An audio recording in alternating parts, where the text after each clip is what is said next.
ఈ సాయంకాల వేళ సమయంలో ఈ వీడియో చూస్తున్న ప్రతి ఒక్కరికి నా హృదయపూర్వకమైన వందనములు తెలియజేస్తూ ఉన్నాను.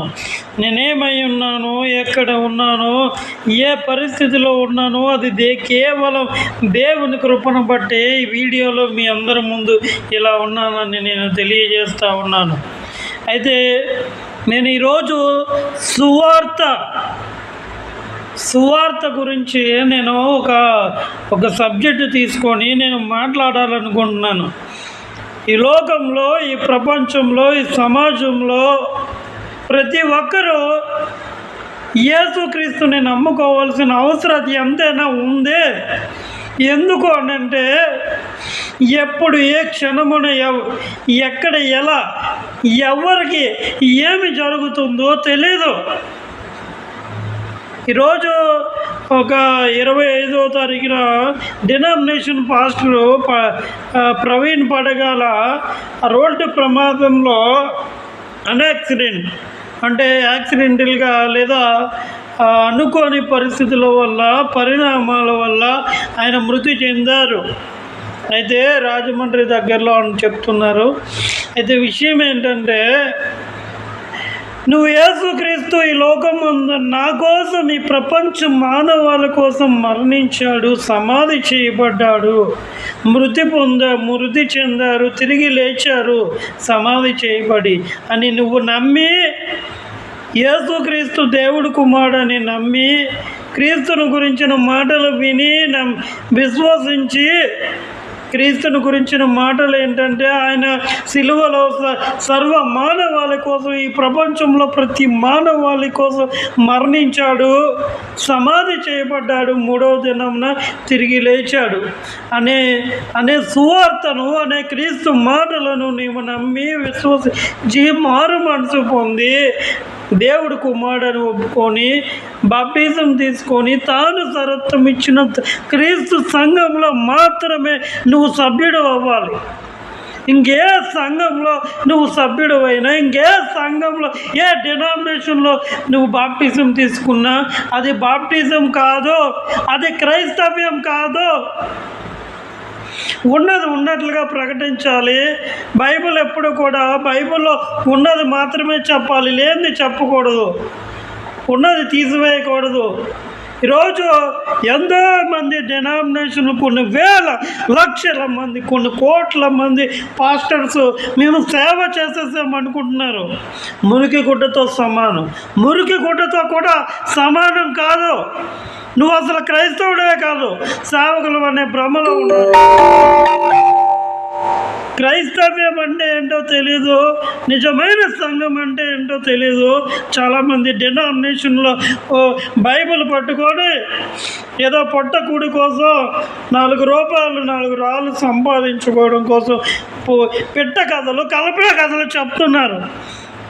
అలా చెప్తే దేవుడు అనవసరమైన పెట్ట కథలు, కల్పనా కథలు, బైబిల్లో లేని బోధలు చెప్తున్నారు. కాబట్టి ఎలా చనిపోతున్నారో ఈరోజు ఎన్నో సంఘటనలు చూస్తున్నాం. దయచేసి వినండి. క్రీస్తు సంఘం మాత్రమే బైబిల్లో ఉంది, క్రీస్తు బోధ మాత్రమే బైబిల్లో ఉంది. ఉన్నది ఉన్నట్లుగానే ప్రకటించాలి, ఉన్నది ఉన్నట్లుగానే చెప్పాలి, ఉన్నది ఉన్నట్లుగానే బోధించాలి. అంతేగాని నేను ఏ సంఘమైనా వెళ్తానండి, ఎక్కడైనా మా అయ్యగారేనండి, మా పాస్టర్ గారేనంటే బైబిల్ ఒక చూడండి ప్రియులారా, ఎప్పుడు కూడా నేను ప్రేమతో హెచ్చరిస్తుంది ఏంటంటే సత్యాన్ని తెలుసుకోండి. అలాగే కొన్ని చూడండి, అందుకే ఈరోజు ఎంతోమంది దేవుడి సువార్తను, క్రీస్తు మాటలను, కళ్ళపోయిన మాటలు, మాయ మాటలు, లేని మాటలు, మరి బైబిల్లో ఉన్న మాటలు తీసివేసి లేని మాటలు కల్పిత బోధలు, అబద్ధ బోధలు ఎన్నో చేస్తున్నారు. అలాగూ చేస్తే దేవుడు ఊరుకోడండి, ఖచ్చితంగా మరణ శిక్ష విధిస్తాడు. అందరూ ఈ లోకంలో ఉన్న వాళ్ళందరూ నరకానికే వెళ్తారు. డినామినేషన్ వాళ్ళందరూ నరకానికే వెళ్తారు. ఒక క్రీస్తు సంఘస్థులు కూడా వాళ్ళు కూడా జల్లెల్లో జల్లించి నీతిమంతులు ఎవరు క్రీస్తు బోధ యందు ఉన్నారో, ఎవరు క్రీస్తు బోధ అనుసారంగా జీవిస్తున్నారో, లేదా ఎవరు బైబిల్ తన సంఘంలో తను స్వరత్వం ఇచ్చిన క్రీస్తు సంఘంలో సభ్యులు ఉండి క్రీస్తు బోధని విని క్రీస్తు బోధలో ఉండి క్రీస్తుని అనుసరిస్తున్నారో వాళ్ళు మాత్రమే సంఘంగా ఎత్తబడతారు. అది బోధకులు కావచ్చు, సువార్థకులు, మరి బోధకులు, సువార్థకులు, సంఘంలో ఉన్న విశ్వాసులు, పెద్దలు, పరిచారకులు, వీళ్ళందరూ క్రీస్తు సంఘ బోధకులు అందరికీ నేను చెప్తుంది ఏంటంటే క్రీస్తు బోధను అనుసరించి నడవండి, క్రీస్తు బోధ ఎందే నిలిచి ఉండండి. ఇక డినామినేషన్ వాళ్ళు మీరు సత్యాన్ని తెలుసుకోండి. ఎంతసేపు అబద్ధ బోధలు ప్రకటించకండి, ఎంతసేపు పాత నిబంధన మీరు బోధించకండి, కొత్త నిబంధనకి రండి. పాత నిబంధన బోధించొద్దు అంటే నేను వదిలేయమని చెప్పటం లేదు. పాత నిబంధన బోధ కలగడానికి లేదా బుద్ధి కలగడానికి మాత్రమే. ఇక సువార్త యేసుక్రీస్తు జీవిత చరిత్ర, ఆయన భూమి మీద ఉన్నప్పుడు ఎలా జీవించారు, ఎలా మరణించారు, ఎలా జన్మించారు, ఇదంతా తెలుసుకోవడానికి యేసుక్రీస్తు జీవిత చరిత్ర. ఇక సంఘం ప్రారంభమైనప్పటి నుంచి క్రైస్తవ్యం ప్రారంభమైంది. సో క్రైస్తవ్యం అంటే ఏంటి, క్రైస్తవ్యంలో ఎలా ఉండాలి, క్రీస్తు సరిహద్దుల్లో ఎలా ఉండాలి, క్రీస్తు చట్టం అంటే ఏంటో తెలుసుకొని దాని ప్రకారంగా ఉండండి. ఈ రోజుల్లో ఎప్పుడు ఏ క్షణము ఎలా ఎవరికి ఏమి జరుగునో తెలియదు. సువార్తను నమ్మండి, సువార్తను వినండి, క్రీస్తుని గురించి మాటలు వినండి, మారు మనసు పొందండి. ఈరోజు ప్రకటాల ప్రవీణ్ అబద్ధ బోధకుడు, ఒక డినామినేషన్, కానీ మరణించాడు. వాళ్ళు పరలోకానికి వెళ్తాడు అనుకున్నారా? లేదు. డినామినేషన్ పాస్టర్లు అందరూ, డినామినేషన్ చర్చెస్ అందరూ నరకానికే. This is my judgement. ఇక అన్యుల సంగతే, సువార్త వింటే రక్షించబడతారు, లేకపోతే ఇంకా వాళ్ళు కూడా హెలెన్. ఇంకా క్రైస్తవుల సంగతి ఏంటంటే వాళ్ళు క్రీస్తు సంఘ సభ్యులై ఉండి క్రీస్తు సంఘంలో ఉండి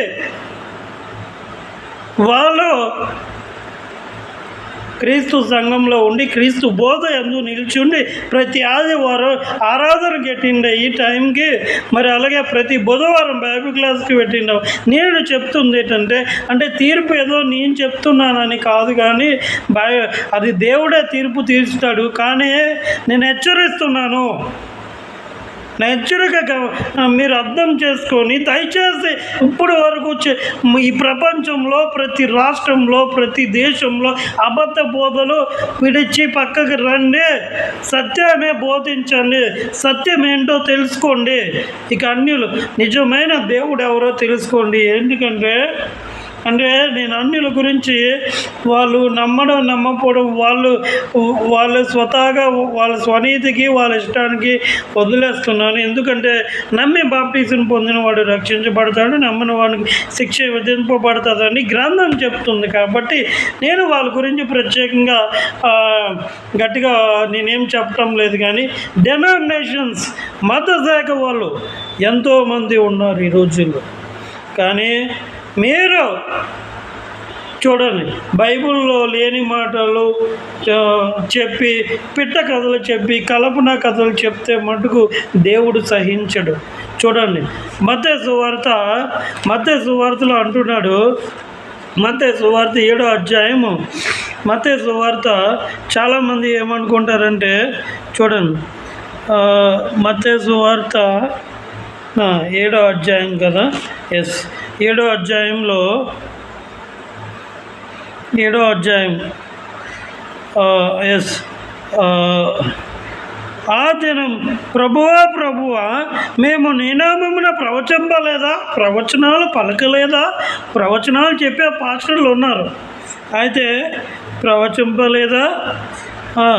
నీ నామమున దెయ్యములను వెళ్ళగొట్టలేదా? నీ నామమున అనేకమైన అద్భుతములు చేయలేదా అని చెప్పెదరు.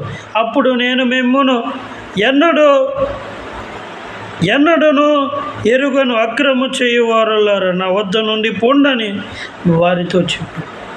ఎవరు మిమ్మల్ని అద్భుతాలు, ఎవరు మిమ్మల్ని ప్రవచించమన్నారు, ఎవరు మిమ్మల్ని అవి ఇవి చేయమన్నారు?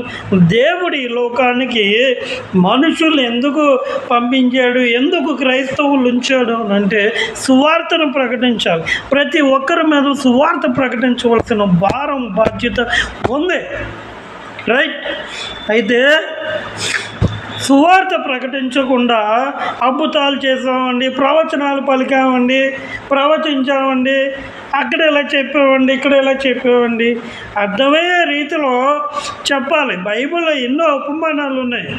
బయట ఎగ్జాంపుల్ ఎందుకండి బోధించే బోధకులకి లేదా ఈ మత్స్యకులకి అసలే చెప్పలేవు. అక్కడ ఎలా జరిగింది, ఇక్కడ ఎలా జరిగింది అని చెప్తూనే ఉంటారు. వాక్యం చెప్పేదేమో ఏమీ ఉండదు. వాక్యం చెప్పేది ఒక 5-10 నిమిషాలు అటు ఇటు తడివి చెప్తాడు. వచనాలు దాని అర్థాలు ఉండవు, వివరణ ఉండదు, దాని భావం ఉండదు. ఎవరు మాట్లాడుతున్నారు, ఎందుకు మాట్లాడుతున్నారు, ఏమీ చెప్పరు. ఇక క్రీస్తు సంఘ బోధకులు ఒక అంశం పెట్టి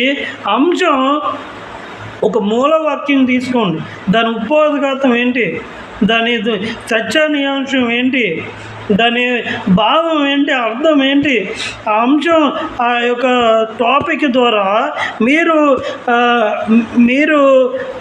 ప్రిపేర్ అయింది ఏంటి, మీరు సిద్ధపడింది ఏంటి, ఆ సిద్ధపడిన టాపిక్ ద్వారా క్రైస్తవ్యానికి లేదా సంఘంలో ఆ టాపిక్ ఏం చెప్పాలనుకుంటున్నారు టాపిక్ ద్వారా, మరి వాక్యం వాళ్ళకి ఎలా చెప్పాలనుకుంటున్నారు, ఇదంతా తెలియాలి.